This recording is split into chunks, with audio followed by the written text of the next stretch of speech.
What up YouTube? This is your girl Yil Bass, and I'm here with a video on how to show you how to write your writing assignment for the Masters of Ed program at the University of the People. So let's get to it.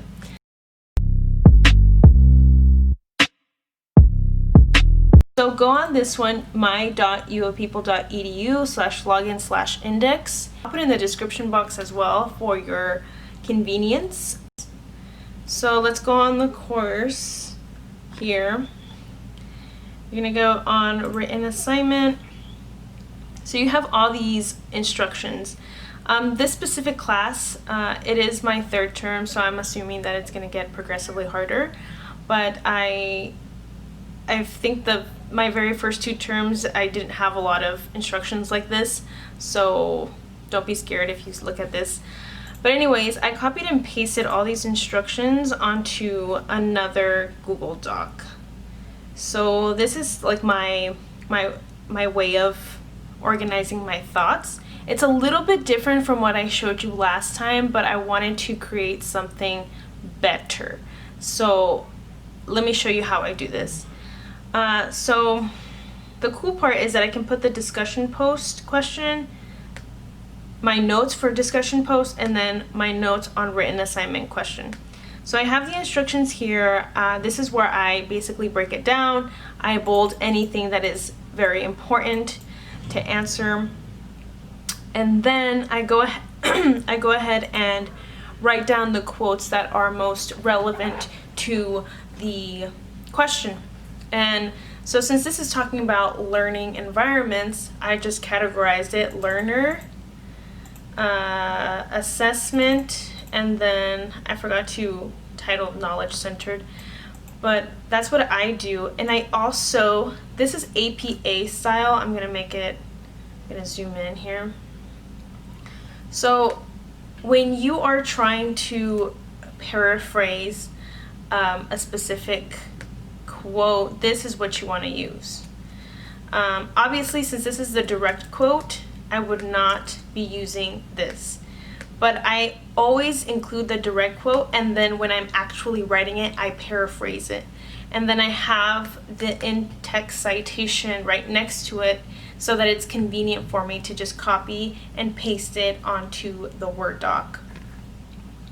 Basically, it's author, a year of publication, and the page number, page section or paragraph number.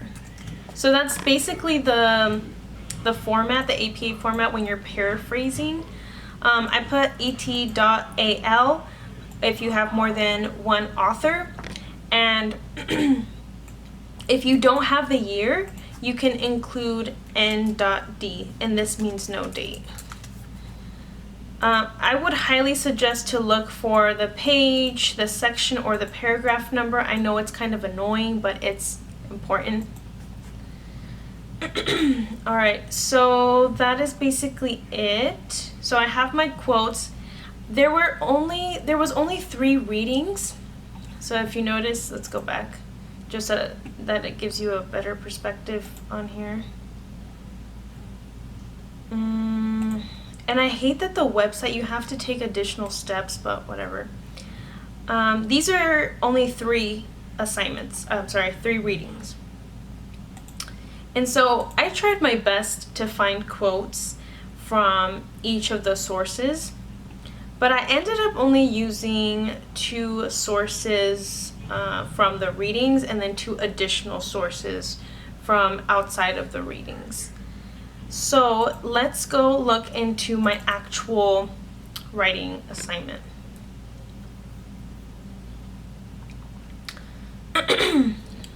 So the first things first, you want to write down the title.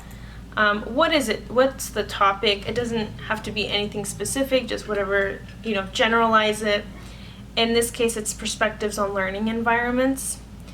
Do not write your name because that can affect your grade as well.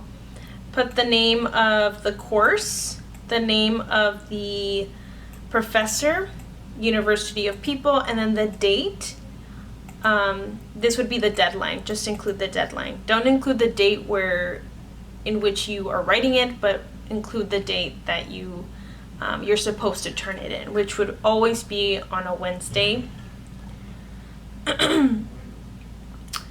So basically I put an intro here, and then this is a little bit about what my definition of learning.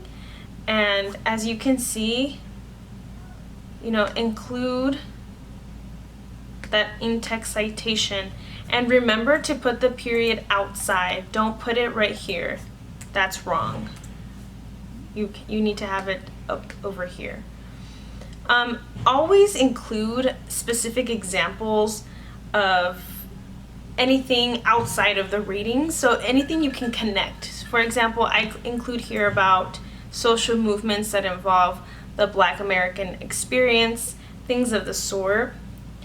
Don't be afraid to use headings. I know a lot of people like writing headings because it's easier to read, especially since other people are going to be grading your work. You want to make sure that it's legible, so you're able to read it. So that is basically what I did. As you can see here, I put n.d for no date. Okay. What else? My own pedagogy, since they asked about that.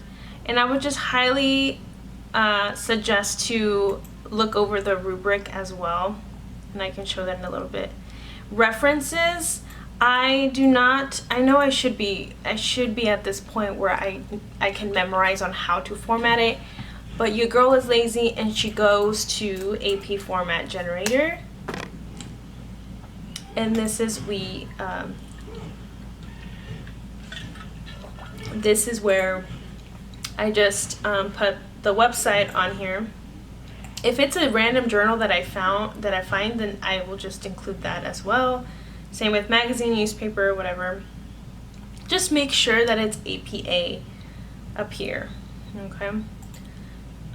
So that is basically it. Obviously, I cannot write this like step by step, but the way that you submit it is you go back to Edu 5 to 10, you go to the writing assignment, and then there should be a button here that says add submission.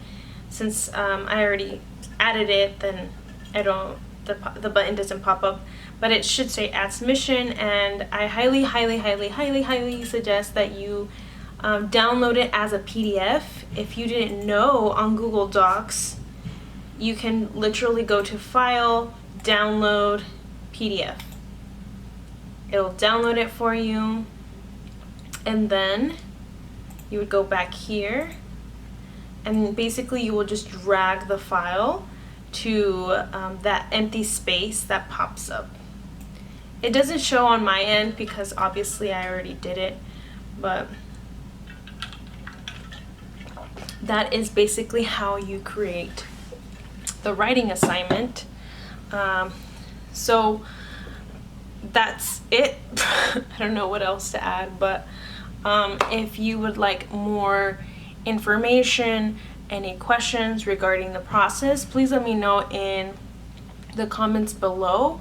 I'm here to help. This is my third term. I got you, bro. I got you. And I applaud you for taking this new route in perfecting or bettering your teaching practice, because it will definitely help. All right, ciao amores.